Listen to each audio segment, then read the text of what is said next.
Well, we are letting the sun shine today. Say you've got a sunny spot in your garden and you're really wanting some great perennials, something that's going to come back year after year. Well, I asked Cindy Townsend to come and show us what plants work really the best for a sunny spot. You've got some great options. Oh, I do, and I get excited because things are blooming today, which is a big help for us. But I love the full sun garden. A lot of people kind of hint to, well, I've got so much sun I can't plant anything. They do the same thing in extreme shade. But you really have endless opportunities in the full sun. So now, in general, if you've got the sunnier the space, the more flowers you could have? Absolutely, absolutely. And things that you don't even think about, like this is a plant that adds so much to the garden and people don't even hardly know it exists. It's Lychnis, or the common name for this one would be rose campion. Well, and it looks like a dianthus to me, but dianthus on steroids. It does. It looks beautiful with that intensity of color that the dianthus have and the simple, nice, open flower. Now this blooms for probably about 8 weeks, and so it adds that pow to it for about 8 weeks. When it's not blooming, what I love about this double duty plant is that it's got this silvery textured foliage, which helps break your garden up a little bit and helps you. We all know that the whites and silvers kind of help transition, and it's got a soft fuzzy touch to it, like a lamb's ear. Right, exactly. So after it's done blooming, you can cut the stems back a little bit and still have that nice soft texture that you would have from a lamb's ear, actually. So that would be in the border. That would be a plant that would be either middle or in the back. Exactly. I kind of like it in the middle, just because it does transition in height, and when it bumps up there, it's real nice and open and airy, so it doesn't block anything, and yet it adds so much when it does reach up in height. So this is ice plant in front of it. Yes, it is. This is ice plant, and I love the intensity also of the colors of ice plant. The neat thing about ice plant is even it won't bloom in shade. It won't bloom real well in half shade. And I've noticed on overcast days, these blooms don't open up all the way. But when you've got full, hot, intense sun, it blooms beautifully, opens up, and looks amazing. And then this whole plant could be covered with just these purpley flowers. Yeah, there's a reason you see it in very hot climates. Sandy locations, well-drained locations. The neat thing about the Delosperma, or the ice plant, is we've got all different varieties and colors, so you don't have to do this color. I chose this color to go with the Lychnis, but there's some pinks and oranges and yellows and whites that you could also incorporate, whatever your landscape would call for. Now over here, this plant here is also, I would consider mid-border, and it's more spiky, and this is a Salvia Madeline. And that is a great variety. It's very pretty. Don't you love the delicacy of it? Yeah. I mean, it's got good color from it from a distance, but then if you focus in on it, then you can see the white lip that it has. Isn't that beautiful? Now this is the same variety as the Salvia Evelyn that we've had on so many times because it blooms so profusely.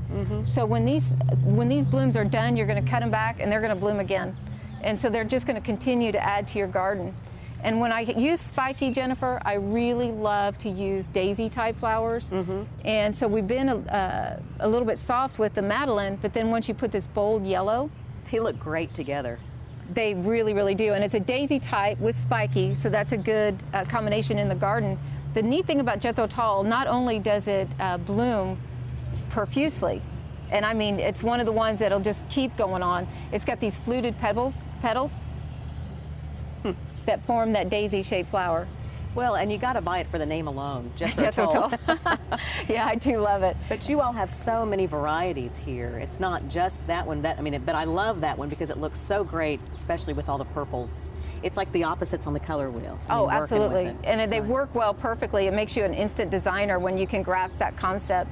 And you're right, we do have a multitude of Coreopsis. We've got a whole aisle full. So you've got the softer colors of the peaches and pinks, as well as darker pinks, and then the yellows and just different ones. So Jethro Tull is a standout for me because it just blooms so profusely. Now next to that we have a Veronica, and again I'm keeping with that pink concept with this arrangement here. This is a little bit softer. This one's Fairy Tale, and if we could kind of focus in, the stamens of this are a darker pink, which gives you, again, it gives you a little bit of pizzazz from a distance, but then when you look up close to it, you've got another insight to it, and it's a little bit more intriguing. And again, you know, we're mixing daisy with spike. So we're mixing color form or texture form along with color and everything else. Yeah, you think about the flower form difference between those two, and that really is what makes a design work. Well, and if it was all daisies, Right. wouldn't it be a little bit boring? Absolutely. So you need to add a little bit of spikiness to it. Another flower that's just unique in and of itself is the pincushion flower, or scabiosa. This one's butterfly blue. And this hasn't one, that been like a flower of the year? yes, it has. Perennial of the year? Perennial of the year in the Mm-hmm. 1990s, absolutely. And the neat thing about this one is that you can use it as a crafter. You know, if you want to use it in a dry flower arrangement, you can put it in ice bowls, different things like that. So it's got beautiful color to it and a uniqueness to it. And there's other colors of scabiosa also. Butterfly blue is the top bloomer. Mm-hmm. It blooms and blooms and blooms. I've had butterfly bloom in a mild winter, bloom in the wintertime. So after it blooms, you just whack it back and then give it a little haircut and off Right, it comes if you look again. down here, you see how the stem protrudes up like this? Mm-hmm. So the stem's protruding up, and then it's got all these breaks in it with all the flowers. So when this is done, you're going to take that whole stem back and let it, you're going to have this little floret down here, and then it's going to erupt again.